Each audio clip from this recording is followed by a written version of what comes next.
We are just getting this breaking news in from the U.S. Chamber of Commerce. They have just released a statement that puts a number on how many jobs will be threatened when those tariffs go into effect tonight. According to the top official, that's Tom Donahue, he is the head of the Chamber of Commerce representing thousands of U.S. businesses. He says these Trump trade policies will hamstring the U.S.'s robust economic growth and will threaten, here it is, as many as 2.6 million U.S. jobs.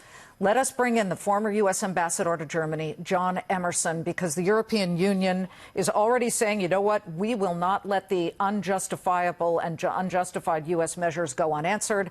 They've already put a number on there, $7.5 billion worth of tariffs will be slapped on U.S. Canada is also already putting in levies because the United States put in levies on our top allies.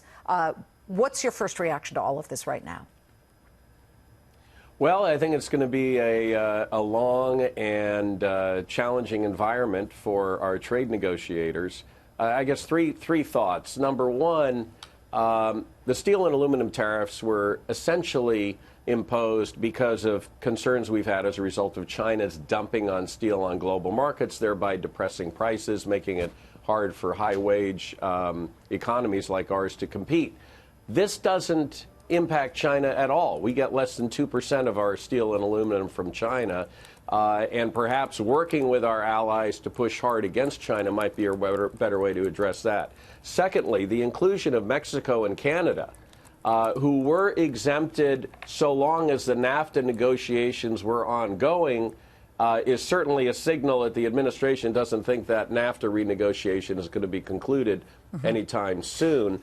And third, you have to also consider not just the European reaction to this, but the fact that the administration has also threatened to impose secondary sanctions on companies that continue to do business with Iran. Right. So the European Union is also dealing with that as well. So it's a very complicated three-dimensional chessboard right now on trade. Would you call it a war?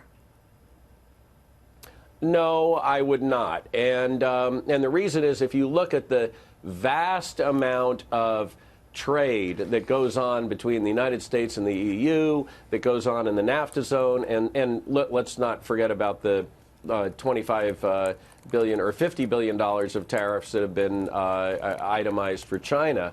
The fact of the matter is that still maybe adds up to less than 15% of the overall trading relationship. It could develop into a war, but I think at this point you'd have to say it's a pretty healthy skirmish at maybe slightly worse than that. Okay, I don't know, because you've got a lot of people very anxious. The market certainly doesn't like it. The Dow is down 207 points.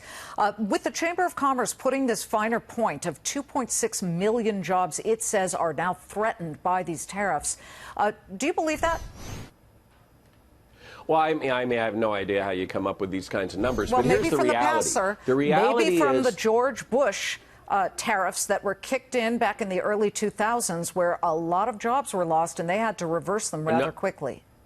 No question about that. And the reality is that we have benefited enormously from the rules-based trading environment that has been put in place over the course of the last 70 years, since the end of the Second World War. We've benefited enormously. Now, we may have a trade deficit on certain goods and services, mostly on goods. On services and some of these trading relationships we have, we're doing pretty well. And we have an investment surplus when it comes to billions of dollars that are invested by European companies and in fact, by Asian companies in the United States. BMW, for instance, now makes more cars in South Carolina than it does in Bavaria, and that's Bavarian Motor Works. And I have been, you having been the ambassador to Germany, I've been to Vance, Alabama, where Mercedes-Benz years ago opened the SUV plant and has employed a lot of people. So why do you think that we are going so hard and tough against our allies who actually employ United States workers here in this country? Well, I think if you were to ask the president why he got elected, he'd tell you two things. He'd tell you the wall, which is effectively a metaphor for being tough on immigration, and he would tell you his position on trade, which, by the way, wasn't all that different from Bernie Sanders' position on trade. And so I think, he feels this is a core issue for him politically, and he needs to push and push hard, and that's part of what's happening. But I think the danger, of course, is all these unintended consequences of that, and we may well see that as reflected in the Chamber of Commerce report. Well, which is just out, and folks, we were the first to bring it to you, so we're keeping this very close eye on what's going on with all of this and how the markets are reacting. And we've started to go back down a bit lower than before that headline was hit.